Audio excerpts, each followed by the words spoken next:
Time management is a skill, so you can get better at it. My name is Rahul, and I am a PhD student in biomedical engineering at UC Irvine. I've drastically improved my time management skills over the past year, and I want to share with you the techniques that I use to improve my time management so you can too. Why is time management important? Well, if you're watching this video, you probably already know. You only have usually 4 years in college, and your life after college will strongly depend on how you spend your time in college. Managing your time well will enable you to make the most of your time and put you ahead of the other people in your class or cohort and at other universities, will put you ahead of the others who didn't manage their time as good as you can. Managing your time is about priorities. Oftentimes when people think about time management, people are overwhelmed. You're overwhelmed with your classes, you're overwhelmed with research, the gym, homework, club events, social events. I used to feel this way too. When I was in undergrad, I used to say that I didn't have time for the gym or for, some social activities or, to go to a club meeting or the saying I don't have time is such a cope. It's just something we say to make ourselves feel better about the fact that we do not prioritize that thing. If you say I don't have time to do something, it means that you just don't prioritize it.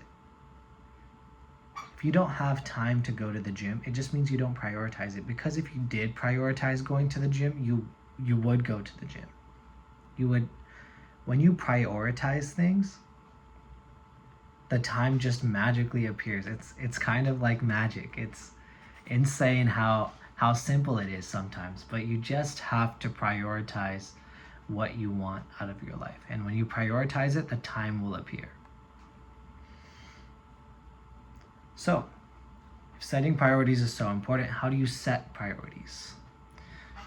The first priority that I think all of us should have is your health. You cannot do anything without good health.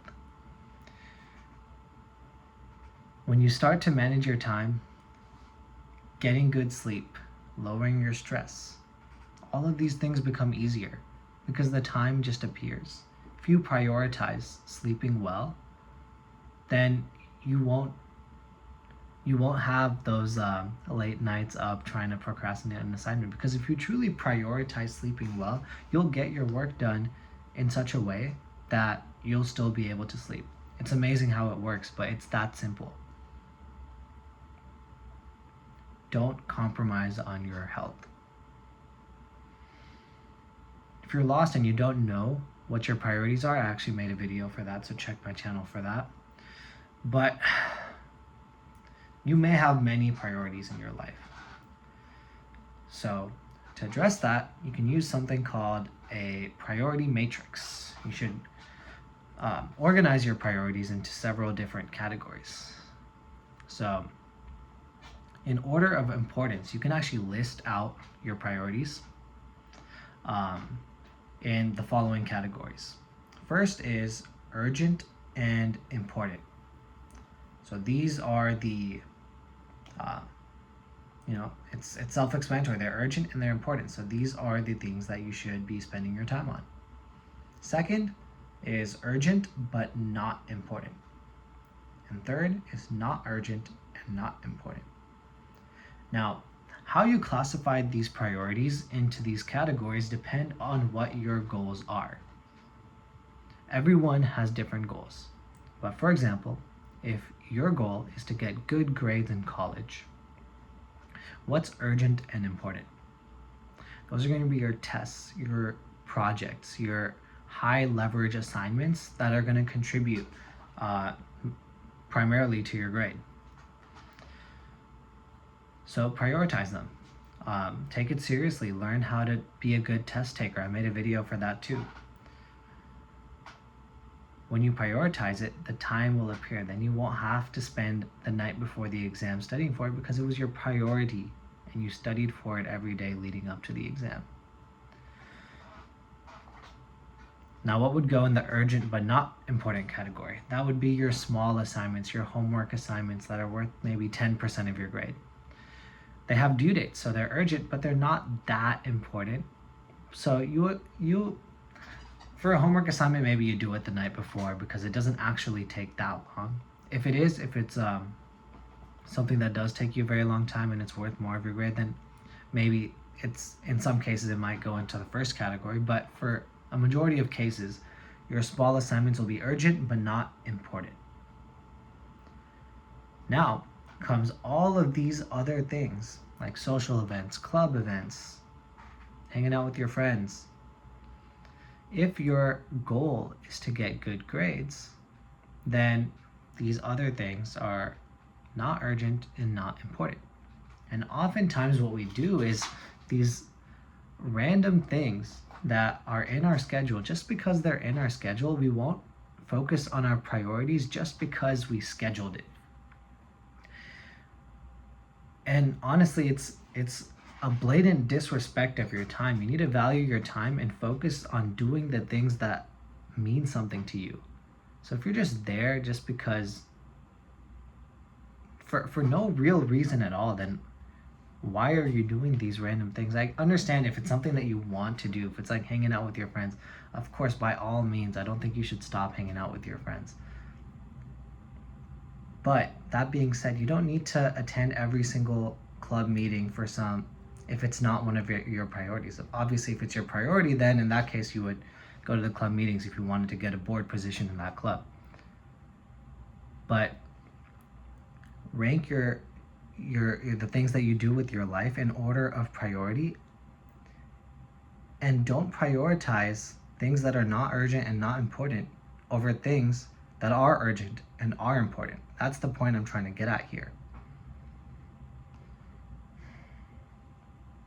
Now, there's several techniques that I use to manage my time.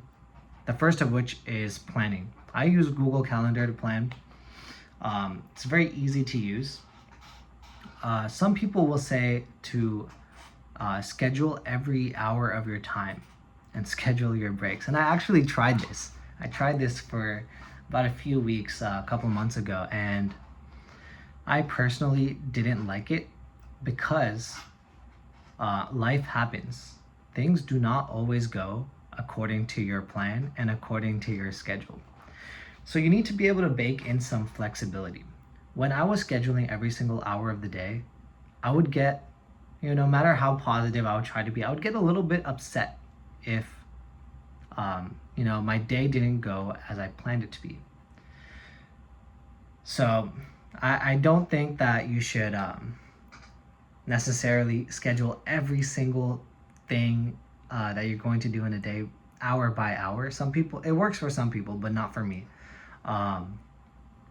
But you need to learn to adapt to life, and you can bake in some flexibility. So what's on my Google Calendar actually is meetings and basically anything that involves coordinating with another person is on my Google Calendar, just so I can respect their time.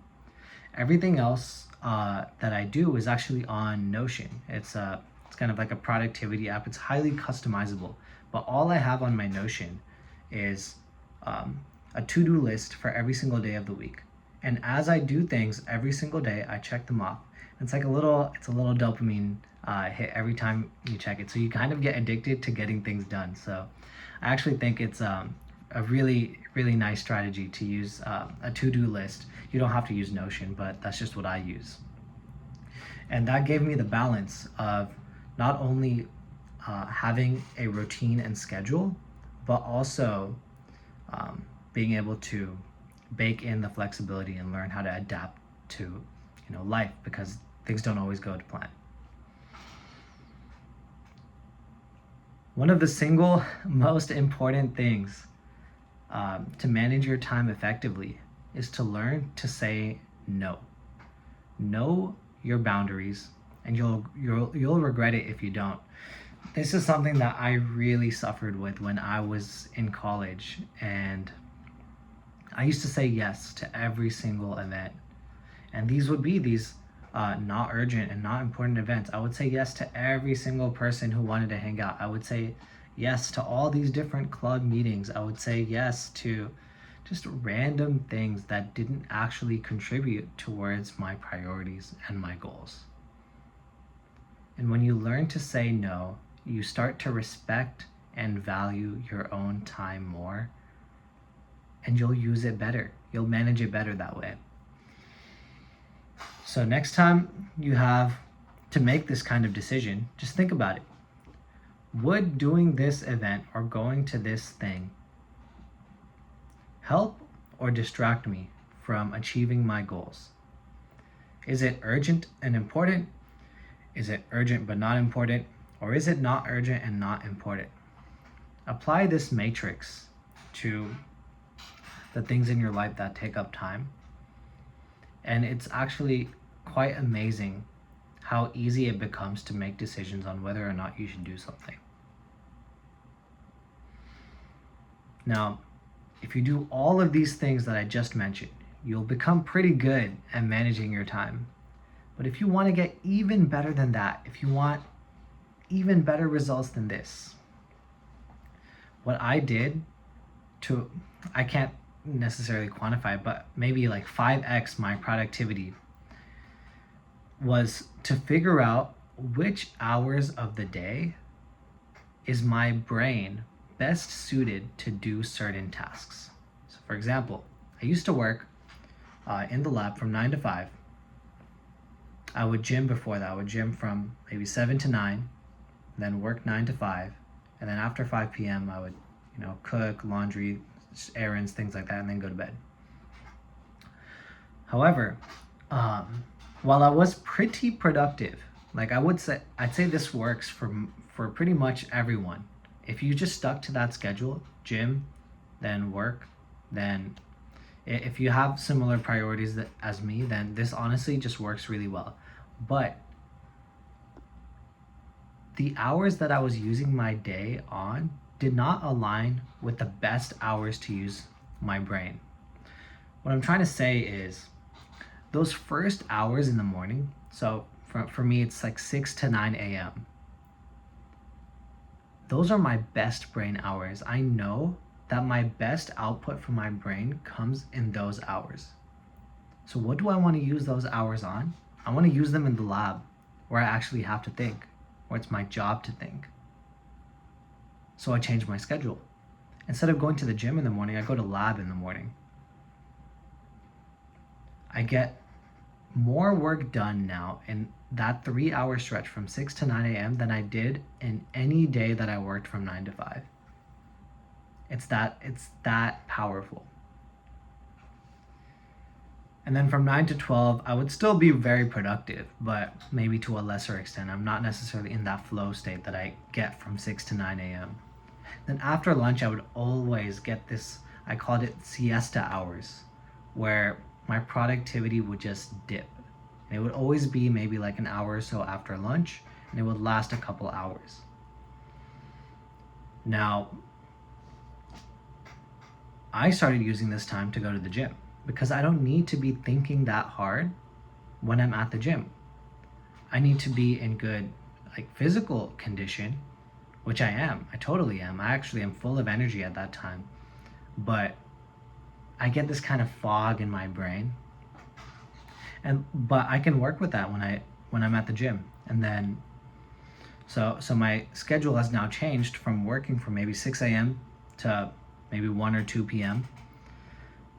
Then going to the gym during the siesta hours, and then going home and then working again when my mind is clear. And that has exponentially increased my productivity.